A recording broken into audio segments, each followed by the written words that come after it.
one particular school, I was learning the X guard as my very first lesson in this class. What is going through your mind when you're learning X guard on day one, you guys? I don't even know what that is.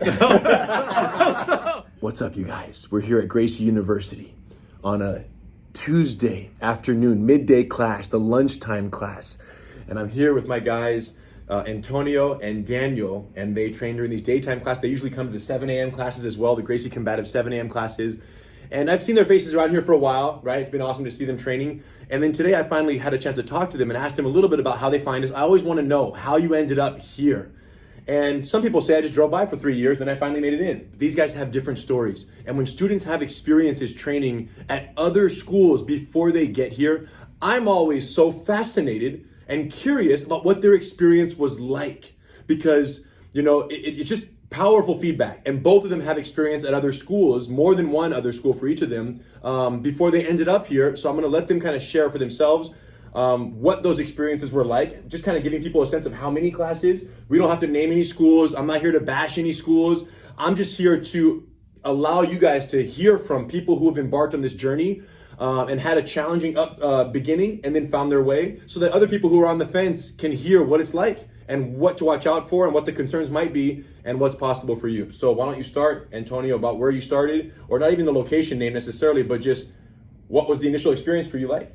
Well, my initial experience, basically I was looking for a school to start training Jiu-Jitsu with no background, no understanding about Jiu-Jitsu at all, only what I saw on television. So, of course, I looked locally and I found that there was various schools in my area. So the first school I went to, with no experience, I went in and we started rolling, and I didn't know what it meant. I didn't even know what the terms were. So we were asked to be in different positions, and I had no idea what I was doing. And then as I was rolling with someone that I've never rolled before, and I've never rolled, I almost broke my finger. The person saw that I am muscular, so I am strong. So he went hard, and my finger bent all the way back. But it wasn't broken, so I continued with the class. And as I continued, I had someone else I was training with, rolling with, and he busted my lip in the process. And so it was a very interesting experience, and I thought, well, I wouldn't have minded it if I had some kind of fundamental understanding of what I was getting involved in. But I just came to a class, no one really addressed me or helped me understand what was going on. That was in the first day? That was in the first day. So then you bounced and you said, I'm looking for somewhere else. Yes, so I go to a second school, and they were like, okay, well, we're not like that. We're kinder, which is great. And it was good, but again, we started doing things that I couldn't understand why we were doing it. So I'm there for martial arts, self-defense. And I couldn't really understand why I was grabbing the inside of a lapel. A lot of lapel. And one, I didn't know what a lapel was, to be honest, in terms of jiu-jitsu. So to focus a lot of my time, as I went there 3 or 4 times, and I'm doing a lot of lapel grabs, I couldn't really make sense of how this applied to my life outside of that. I assume I need to build strength in my wrist, you know? So fair to say that there was contextual confusion. Exactly, yes. There was no actual relevance in Antonio's mind as to what was being talked about. And this is what I say all the time, you guys. When a beginner comes off the street, it's our job to communicate jiu-jitsu in a language that they go, yes, that makes perfect sense for my life. And this is why here we focus so much on self-defense in the beginning, because it makes sense to you. You guys just did a class today. You learned it was Americana number 2? Yes. So everything made perfect sense. There was nothing that was said during this class that you were thinking to yourself, why are we doing this? When would I ever need this, right? No, there was no confusion in that sense. Exactly. Yeah. Yes. Yeah, and to add to what you were saying, Henner, we're starting standing up in all of these combats. That made the difference. It's a huge difference because in the real world, I don't imagine myself sitting on the ground or laying on the cement to have these fights. So the fact that a lot of these other schools where you went to, there was no discussion about the initiation of a fight from a standing position. Not at all. Never. Not at all. And that made the difference, because once we started standing that first day, I was going, oh, that's different. Right? Wow, How do I get down here if I end up here? There you go. And just to be clear, you guys, we're not talking about them starting standing, rolling. Like, hey, you two, beginners, spar, standing, takedowns. That happened to a friend of mine just told me, a cop in Santa Monica just said he had a cop friend, who started at a school in Santa Monica, started standing, 2 white belts, sparring on the first day. They did a takedown. He didn't know how to receive or give or anything. Lands on his shoulder. Probably will need surgery. He's out 4 to 6 months. Wow. And he's a cop. He can't work now. This is off duty, so it's all his now. He can't earn an income for 6 months working as a police officer. Disaster. So the point is, this is not meaning to say that they're starting sparring standing up. What they're talking about is that in a Gracie Combatives class, in every class, the discussion starts with a standing altercation scenario. Whether it's an attacker trying to punch you in the face, whether it's someone trying to grab you and push you, whether someone has you in a standing headlock. So everything starts standing in different possible interaction contingencies, and then they learn how to deal with those. And then after the standing technique, we go to the ground technique. So it's safe, but it's also contextually relevant. Exactly. So every class, you're getting the best of both. Tell me more. Yes. So I had a very similar experience as Tony, where in one particular school, I was learning the X guard as my very first lesson in this class. What is going through your mind when you're learning X guard on day one, you guys? I don't even know what that is. You don't need to know right now. You're safe. You're safe. But what's going through your mind as a beginner learning that? It was very overly complicated. It was a lot of steps for me. Also, there was no way for me to understand how I would even get to the point where I needed to use an X guard. Right. Like, why is this the first thing I'm learning? I'm already on the ground, but now I'm learning this technique. And then there was, later in the class, there was freestyle sparring, mixed with different belt levels.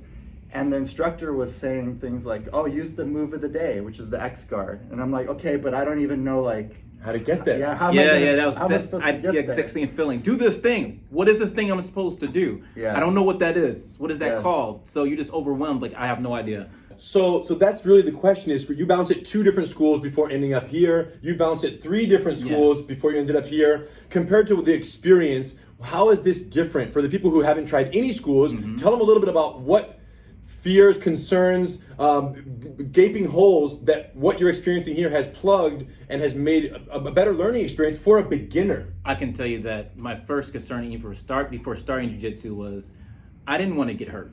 So I'm older, I'm in my 40s, I'm thinking about my back. And I'm like, well, based off of the first couple of schools I was doing when I almost broke my finger and I busted, I'm like, well, is this going to progress? It's only a matter of time. Yeah, I'm going to get hurt. I don't want to get hurt in the process. So that was definitely my concern, was the main thing. And then again, in terms of time, and we have families and we have jobs. So am I spending my time doing something that's worth the time that I'm doing it? I'm not interested in doing these complicated things. I have a particular outcome and goal. I want to come learn self-defense, and that's it. But if I don't know what I'm learning or what I'm supposed to be covering, I don't know if I'm wasting my time. And I don't like to having that question in my head.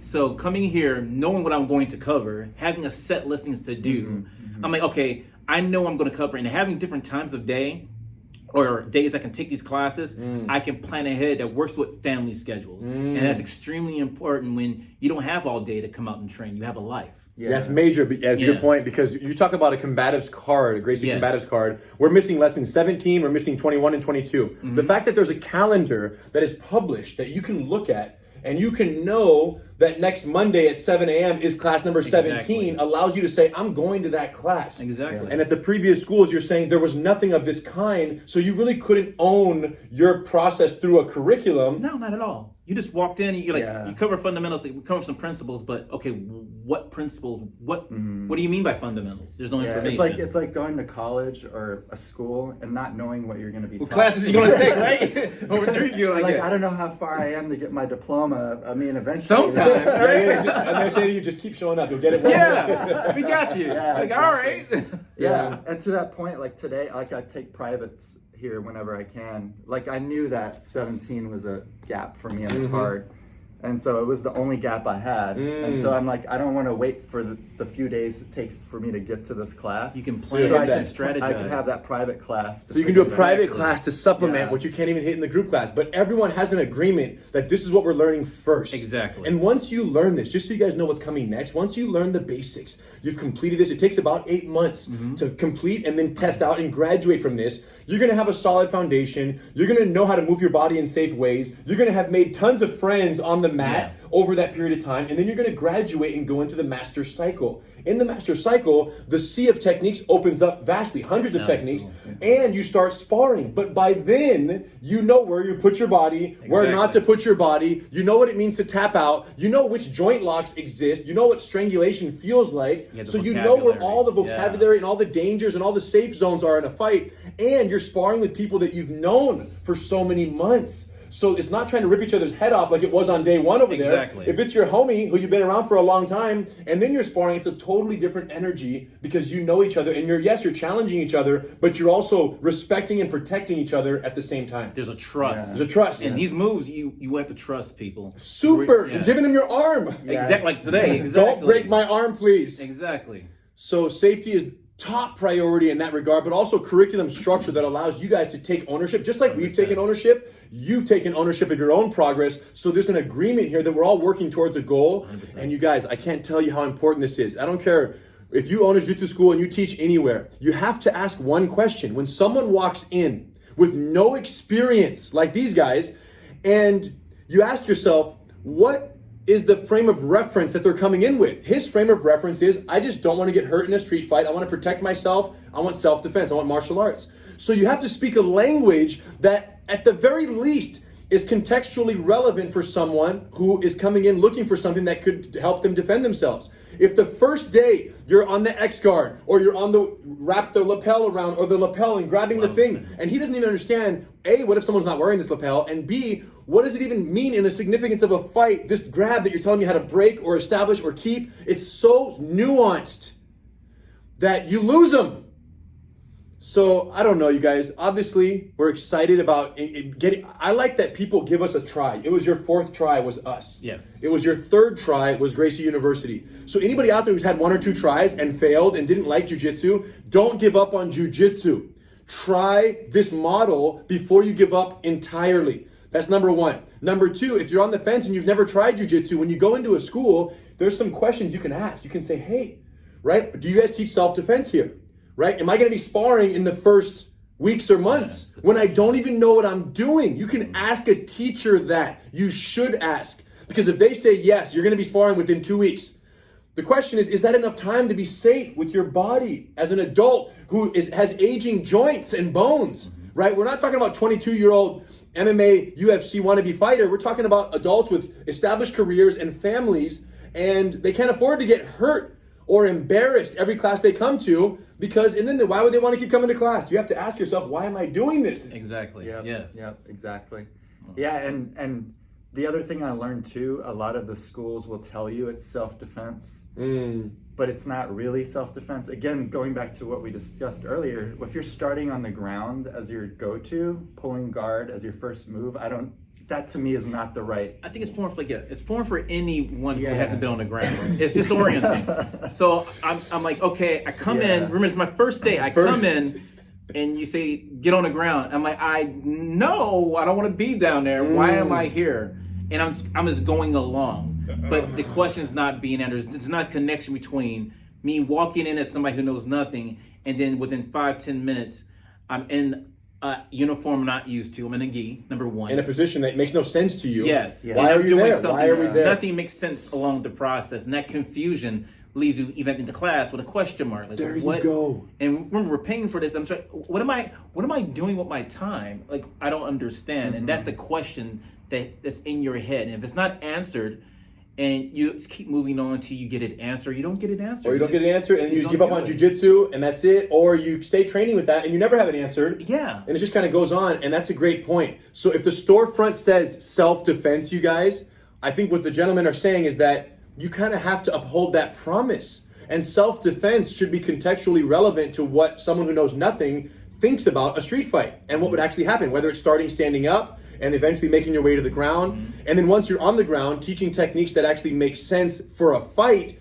before you're teaching techniques that are only contextually relevant when two people are grappling on an agreed upon rule set. Now, to be clear, I don't think that grappling in the generic sense and sparring without strikes and just general sport jiu-jitsu doesn't have an application in self-defense. That skill set and that grappling comfort does have some transferability. It's more so for a brand new student, the word self-defense means something. And when they go in and what they're learning has no relation to what they envision self-defense to be, I think that's a lie. It's hypocritical. And I think that you guys are losing. You have no idea how many students you're losing by not upholding what's on the front of your building, if that's in fact what you're promoting, that I teach self-defense.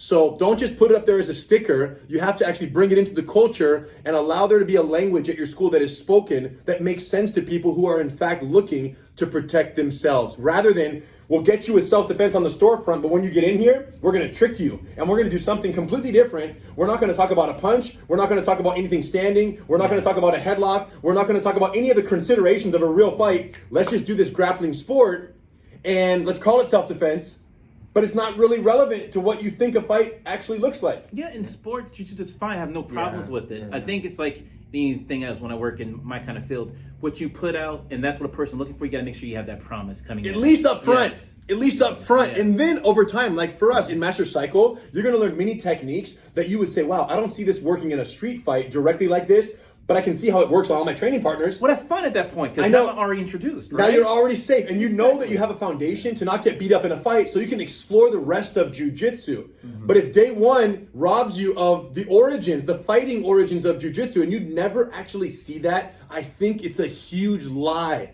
That's all. Does a beginner deserve to have jiu-jitsu in the form that it became famous? In UFC fighting form, in Vale Tudo, in Gracie challenge matches in the garage, does a beginner deserve to be exposed to that version of jiu-jitsu first? Or are we just gonna skip that and say, hey, put a gi on X guard with the lapel grip?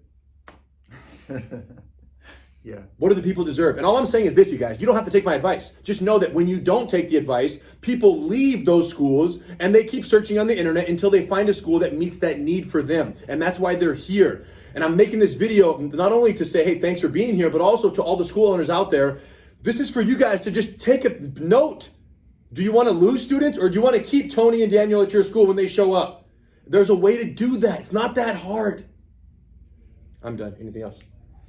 No, that's No, pretty that's much it. I think that covers everything. And I agree. Like we travel pretty far to come here, and I pass many schools just to come out here. And again, I'm not knocking any other schools. Those schools were fine for what they're doing. It's just for me, I knew I was looking for when I think about jiu-jitsu is what I've seen on TV. It's about the self-defense application, and just that's the thing that was missing in each place that I visited. So again, there's nothing wrong with what they were doing. It's just that it wasn't fitting what I was looking for. And I think you're right. Asking a person, why are you coming here?